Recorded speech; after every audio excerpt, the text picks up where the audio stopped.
విశ్లేషిస్తూ ఉంటారు. సో ఇది political drama లాగానా, లేకపోతే ఇది కేవలం వాళ్ళ యొక్క ఇమేజ్ని పెంచుకుని మొత్తాన్ని అరెస్ట్ అయితే ఆ ఇమేజ్ని వాడుకుని ఆ సానుభూతిని వాడుకుని మళ్ళీ రేపు అధికారంలోకి వద్దామన్న కుట్ర కోణమా, లేకపోతే నిజంగానే కక్షపూరితంగా కాంగ్రెస్ ప్రభుత్వమే వీళ్ళని అరెస్ట్ చేయడానికి ప్రయత్నం చేస్తుంది, ఇలాంటి రకరకాల కోణాలు ఉన్నాయి. సో మీరేమి అనాలిసిస్ చేయబోతున్నారు? ఎస్, ఇది మీరు అన్నట్టు అరెస్ట్ అవుతే అడ్వాంటేజ్ ఎవరికి అనేది ఎవరి లెక్కలు వాళ్ళకుంటాయి. అరెస్ట్ చేస్తున్న వారికి ఉంటుంది, అరెస్ట్ అవుతున్న వారికి కూడా ఉంటుంది. ఓకే, అదే రాజకీయంలో అది కామనే. దాన్ని ఈవెంట్స్ ఒకవేళ ఉదాహరణకు చివరికి వేధింపులు, మహిళలు రేప్ కేసులు, వీటి నుంచి ఆరోపణలు వచ్చిన అరెస్టుకి వెళ్ళినా కూడా దాని నుంచి ఎట్లా అడ్వాంటేజ్ చేసుకోవాలనేది రాజకీయుడు ఆలోచిస్తాడు. అంటే మిత్రులు ఇక్కడ రాజకీయ పార్టీ నాయకులు మీరు మీ ఉద్దేశం యునానిమస్గా చెప్తున్నారు. అంటే రాజకీయ లక్షణాలు రాజకీయ పార్టీలు ఈ రోజుల్లో ఉన్నటువంటి నీతి నియమాల గురించి వెతకాల్సిన అవసరం లేదు. ఇప్పుడు ఈ సందర్భంలో ఈ అరెస్టుల్ని వివిధ కోణంలో వివిధ పార్టీల నాయకులు వాళ్ళ దృశ్యంలో వాళ్ళు చెప్పుకున్నారు. పర్సనల్గా చెప్పుకున్నారు, లేదా పార్టీ పరంగా చెప్పుకున్నారు, వ్యక్తుల గురించి చెప్పుకున్నారు. ఎవరికి కూడా ఇప్పుడు ఇదే చెప్పిన అన్నగారు చెప్పినట్టు పాడికా శివరెడ్డి గారు అవతల కాంగ్రెస్ పార్టీ ఉన్నప్పుడు ఒక విధానం ఉంటుంది, ఈతల పార్టీకి వచ్చినాక విధానం ఉంటుంది. ఇంకా అలానే కాకుండా ఇప్పుడు కొందరు పార్టీ కండువా మార్చుకున్న కండువా మార్చుకోకుండా పార్టీ మారిన గురించి చెప్తున్నారు. పార్టీ మారకుండా సెమీగా పనిచేసే వాళ్ళు కూడా ఉంటారు. అంటే ఇక్కడ ఉండి కూడా అక్కడ పనిచేస్తుంటారు, అక్కడ ఉండి కూడా ఇక్కడ పనిచేసే వాళ్ళు ఉంటారు. అది రాజకీయ లక్షణాలు. అదే వారు బరాబరి అదే రాహుల్ గాంధీ సరే రేవంత్ రెడ్డి గారు కూడా సోనియా గాంధీ ఏ విధంగా అవతల పార్టీ ఉన్నప్పుడు విమర్శించిన తీరు కూడా మనం చూసాం. దాని లోతుల్లో వాటి గురించి నేను ఆ వ్యక్తిత్వాల గురించి వెళ్ళకుండా ఈ కేసు తీరు అసలు ఏంటి జరుగుతుంది, కేసు తీరేంటి, అసలు ఎందుకు ఇది స్టార్ట్ అయింది అనే కోణంలో చెప్తాను. ఇది చాలా విశ్లేషణాత్మకమైనటువంటి పరిశోధన కథనం చెప్తాను.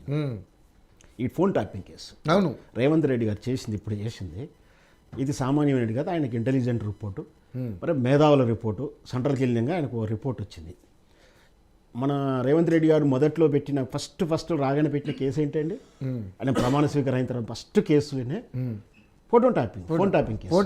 అవును, ఆడ ప్రమాణ స్వీకారం, ఇక్కడ ఫ్లై ప్రారంభమైపోయింది, వెళ్ళిపోయారు. నేను ఎలాగైనా తీసుకొచ్చి దీన్ని బాగా అడ్వాంటేజ్గా వాడుకోవాలి, ఇబ్బంది పెట్టాలి అని అనుకున్నాడు. ఎందుకంటే ఆ ఫోన్ ట్యాపింగ్ వల్లేనే రేవంత్ రెడ్డి అనుక్షణం ఇబ్బంది పడ్డాడు. ఎందుకు నేను ముందుకెళ్ళలేకపోతున్నా, ప్రతి క్షణం దెబ్బెందుకు తిన్నాడంటే ఆయన ట్యాపింగ్ చేయడం వల్ల ప్రతి ఎన్నికల్లో కూడా ఆయనకు వచ్చే ప్రతి డబ్బు రాకపోవడం అనుక్షణానికి కారణం ఏంటంటే ఫోన్ ట్యాపింగ్ అని దాన్ని టార్గెట్ పెట్టుకున్నాడు. రెండే టార్గెట్ పెట్టుకున్నాడు. దానికి ఒకటి ఫ్లై, డ్రోన్ది ఒకటి. డ్రోన్ కాబట్టి ఫామ్ హౌస్ మీద కాన్సన్ట్రేషన్. సరే రాజకీయ లక్ష్యం ఆయన తప్పేం లేదు. వాళ్ళని ఇప్పుడు సాయి సీనకు వచ్చింది, బాల్ ఈయనకు వచ్చింది, నేను ఆడుతుంటాడు, అప్పుడు వాళ్ళకు ఉన్నప్పుడు వాళ్ళు ఆడారు. సో ఈ కేసు బొమరాంగ్ అయిపోయింది. వాస్తవం చెప్పాలంటే ఫోన్ ట్యాపింగ్ జీరో అయిపోయింది. ఎందుకంటే దానివల్ల ఆయన సాధించేది ఏం లేదు. కేసు పని తీరిపోయింది.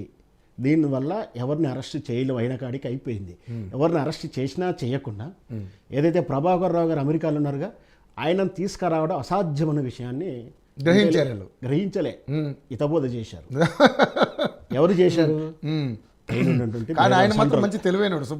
దాంట్లో ఎందుకు చెప్తాను, ఎందుకు రాడు అంటే అవకాశం లేదని చెప్పొచ్చు. అంటే నేను జాతకం చెప్పాను కదా, ఫ్యాక్టర్ చెప్తాను. ఫస్ట్ ఆఫ్ ఆల్ ఒక దేశం నుంచి మన దేశానికి ముద్దాయిల మార్పు ఒప్పందం అనేది ఉండాలి, ఉన్నది మనకు. సో రావచ్చు, కానీ అది ఆ దేశంలో కూడా నేరస్తుడై ఉండాలి, నేర తీవ్రత అయి ఉండాలి. అంటే ఇక్కడ మనకు భావస్వేచ్ఛ ఉంది, అక్కడ భావస్వేచ్ఛ ఫ్రీగా ఉంది, మనకు కేసులు ఉన్నాయి కొంచెం. దాని ప్రకారం వాళ్ళు అక్కడ పెద్ద తీవ్ర నేరంగా పరిగణించారు. ఇక్కడ నేరమే, అక్కడ నేరమే, డ్రగ్స్ ఇక్కడ నేరమే, అక్కడ నేరమే. దాని తీవ్రత కూడా చూస్తారు. అంటే నేను అప్పచెప్పాలి అంటే అతను మనకు దేశాల మధ్య ఒప్పందం ఉండాలి. అది ఆల్రెడీ అక్కడ కూడా నేర తీవ్రతను దృష్టిలో పెట్టుకుంటారు. ఇంకొకటి సిటిజన్షిప్ కూడా. సిటిజన్ భయపడుతూ సిటిజన్, ఒకవేళ టూరిస్ట్ సిటిజన్ అట్లా మారిన వాళ్ళైనా పర్లేదు, ఏందన్నది కూడా ఉంటుంది. అంటే భయపడుతూ సిటిజన్ అమెరికన్ వాడే ఉంటే కొంచెం ఇబ్బందిగా ఉంటుంది. సరే అయినా కూడా ఒప్పచెప్పొచ్చు, ఎందుకంటే ఆ నేరస్తుడే ఒప్పందం ఉంది కాబట్టి. అయితే దీంతో పాటు ఇక నెక్స్ట్ అనేది సాటిస్ఫాక్షన్ చేయాల్సి ఉంది. బేసిక్ ఇవి. ఈ తర్వాత ఉన్న ఫ్యాక్టర్స్లో చూస్తే మొదటిదంటే ఏ నేరస్తుడు ఆరోపిస్తున్నాడు అంటే ఈ దేశం నుంచి వెళ్ళాం ఆడైనా సరే, ఆ దేశస్తున్నా సరే, అక్కడ ఉంటే ఆ సమాజానికి కూడా ప్రమాదం అని వాళ్ళు గ్రహించాలి. ఏదైతే విదేశ వ్యవహారాల శాఖ ఈ నేరస్తుడు మన సమాజంలో ఉండడానికి కూడా అనర్హుడు, మన సమాజానికి కూడా ఇబ్బంది, కాబట్టి వాళ్ళ నేరస్తుడు మనకు ఉపచెప్పాలి. అరే ఇదే మన ఈ విషయంలో ప్రభాకర్ రావు గారు వాళ్ళకి ఏం ఇబ్బంది లేదు, ఇంకా అడ్వాంటేజ్ అది ఎందుకు కూడా చెప్తాను.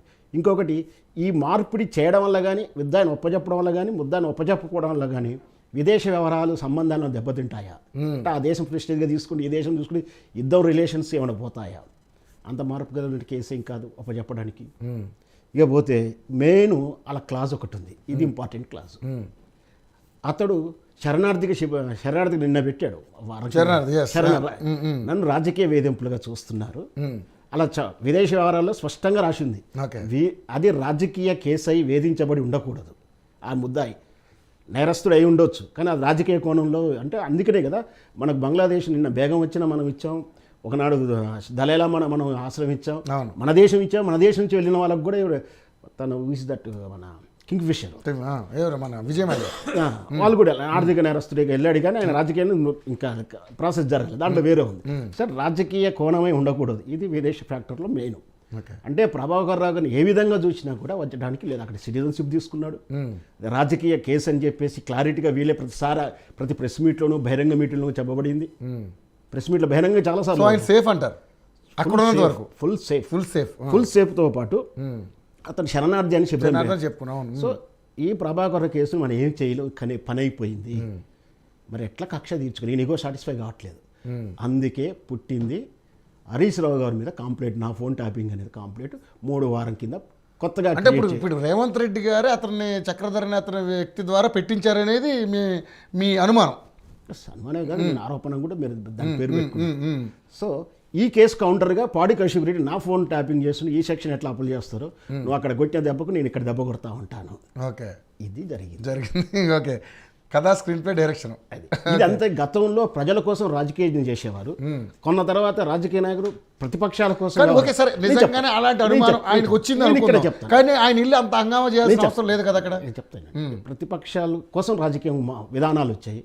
ఇప్పుడు వీళ్ళ విధానం వీళ్ళ చేతులు ఎవరు లేదు, అంటే ఇక్కడ ఉన్న కాంగ్రెస్ చేతులు ఏం లేదు, ఇక్కడ బీఆర్ఎస్ చేతులు ఎవరు లేదు, మొత్తం పొలిటికల్ స్ట్రాటజిక్ ఏజెన్సీ చేతిలో ఉంది.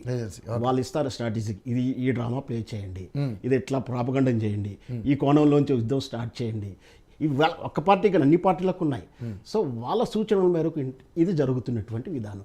మీరు అన్నట్టు ఎందుకు జరిగిందని గత వాళ్ళు ఏమైనా ఈ ఇష్యూని టేకప్ చేయండి, కానీ ప్రతి క్షణం ఇలా చేయండి వాళ్ళని గైడ్లైన్ చేయలేరు. జరిగిన దాన్ని గైడ్లైన్ చేసుకుని ఎట్లా పోలరైజ్ చేయాలని చెప్తారు. సహజమే పోలీసులు వెళ్ళినప్పుడు ఇంట్లోకి వెళ్తారు. ఆ రోజు రేవంత్ రెడ్డికి ఇంటికి వెళ్ళారు, అదే పోలీసులు అదే పోలీస్ విభాగం ఈరోజు ఆయన కాడికి కూడా వెళ్తారు, రేపు పొద్దున ఎక్కడికైనా వెళ్తారు. అది పోలీసులో ఉన్నటువంటి అక్కడ అంటే అప్పుడు ఉన్నటువంటి కొంచెం అధికార తీరుని బట్టి కొంచెం తీవ్రత లోతుగా ఉంటుంది. లేదంటే వాళ్ళు కూడా మనకెందుకు రేపు పొద్దున మళ్ళీ ప్రభుత్వం పడితే మనల్ని ఇబ్బంది పడతాం. స్పష్టంగా ఇప్పుడు జరుగుతున్న పరిణామాలు చూస్తూనే ఉన్నాం, ఆంధ్రప్రదేశ్లో చూస్తున్నాం, ఇక్కడ చూస్తూనే ఉన్నాం. అయితే ఈ ఫోన్ ట్యాపింగ్ అనేది పెద్ద నేరమైనప్పటికీ ప్రతి పార్టీ చేస్తుంది, ఈ రోజున పార్టీ చేస్తుంది, గతంలో ఉన్న పార్టీ చేసింది. ఇప్పుడు ఎందుకు ఆ కేసు ఉట్టిగిందని చెప్పంటే ఈ ఫోన్ ట్యాపింగ్ అనేది అందరూ మోడీతో సహా అందరూ చేస్తుంది, అఫీషియల్ సాఫ్ట్వేర్ ఉన్నది. ఈ ప్రభాకర్ శరణార్థిగా ఉంటే అక్కడ ప్రమాదం లేదని పాయింట్ ఆపాడు కదా. ఎందుకు ఆ ప్రమాదం లేదంటే ఇంకా ఆయన ఉపయోగపడతాడు. ఎందుకంటే మన తెలంగాణ తెలుగు పోలీసులు ఈ టెక్నాలజీ మీద ఉన్న గ్రిప్ ప్రపంచవ్యాప్తంగా పేరుంది. ఈ పెంటగాన్ అనే పెంటగాస్ అనే సాఫ్ట్వేర్ అమెరికా కొనలే, వాళ్ళకి ఇవ్వలే, వాళ్ళు ఓన్గా తయారు చేసుకున్న సాఫ్ట్వేర్ ఉంది. బహుశా ఈ ఫ్రాన్స్ ఆస్ట్రేలియా సాఫ్ట్వేర్ అనుకుంటారు. దీని అవగాహన మొత్తం ఈయనకు ఉంది కదా విదేశీలో, మన ప్రభాకర్ రావు భవిష్యత్తులో మళ్ళీ ఉపయోగపడతాడు, వాళ్ళకు ఉపయోగపడతాడు. ఖచ్చితంగా ఫెడరల్ వ్యవస్థ వాడుకుంటుంది, అమెరికా ఫెడరల్ వ్యవస్థ వాడుకుంటుంది. సో ఆయనకు వచ్చే అవకాశాలు లేవు. కాబట్టి ఎట్లయినా కేసు రూపంలో పెట్టాలని ముందుకు తీసుకొచ్చింది కాంప్లైంట్స్. సో కంప్లైంట్ అయిన తర్వాత ఈయన అరెస్టు, ఆయన కౌంటర్ కామన్గా. సో అది జరిగింది సిచ్యువేషన్. సో రైట్, దత్తాత్రేయ గారు, సో ఇప్పుడు మరి శ్రవణ్ గారు చెప్పినట్టుగా నిజంగానంటే ఇది పెద్ద దీంట్లో ఈ కేసులో అంత పెద్ద పసలేదు. సో అదేవిధంగా ఫోన్ ట్యాపింగ్ అనే వ్యవహారం పెద్దగా మెడకు చుట్టుకునే అంత అంశం కాదు. ఎందుకంటే ప్రభాకర్ గారిని చూస్తే అర్థమైపోతుంది ప్రభాకర్ గారు ఫుల్ సేఫ్గా ఉన్నారు. దీంట్లో చిన్న పాయింట్ ఉంది, ప్రభాకర్ రావు గారు వస్తే అన్నయ్య ఒక నిమిషం, ప్రభాకర్ రావు గారు వస్తే ఆల్రెడీ అరెస్ట్ వాళ్ళకి బెయిల్ రాదు. బెయిల్ కోసం వీళ్ళందరూ చెప్పింది అంటే వీళ్ళ బెయిల్ కోసం ఖచ్చితంగా మెడల్ బట్టి తీసుకొస్తారు, పాస్పోర్ట్ రద్దు చేశారు, కానీ అక్కడి నుంచి వచ్చే అవకాశం వీరైనా పోరాడుతుడు. కానీ అయితే మనకు ఉన్న చట్టాల ప్రకారం లాంగ్ పీరియడ్ విచారణ పేరు మీదనో వేరే వాళ్ళ అరెస్ట్ రీత్యా వీళ్ళని ఎక్కువ కాలం జైల్లో ఉంచడానికి వీలు లేదు. పైగా వయసు రీత్యా వాళ్ళు పెద్దవాళ్ళు కూడా. సో ఆ ఫ్యాక్టరీ కింద 90 రోజులు 70 రోజుల తర్వాత ఫైట్ చేస్తూ 120 డేస్కో 125 డేస్లో వచ్చేస్తుంది. కవిత వచ్చింది దానికే, ఆ లిక్కర్ కేసులో కూడా అందరూ బయటకు వచ్చింది కూడా దానికే. ఎక్కువ కాలం అంటే వీళ్ళ ప్రభాకర్ రావుని అరెస్ట్ చేయలేకపోవడం అనేది ఇక్కడ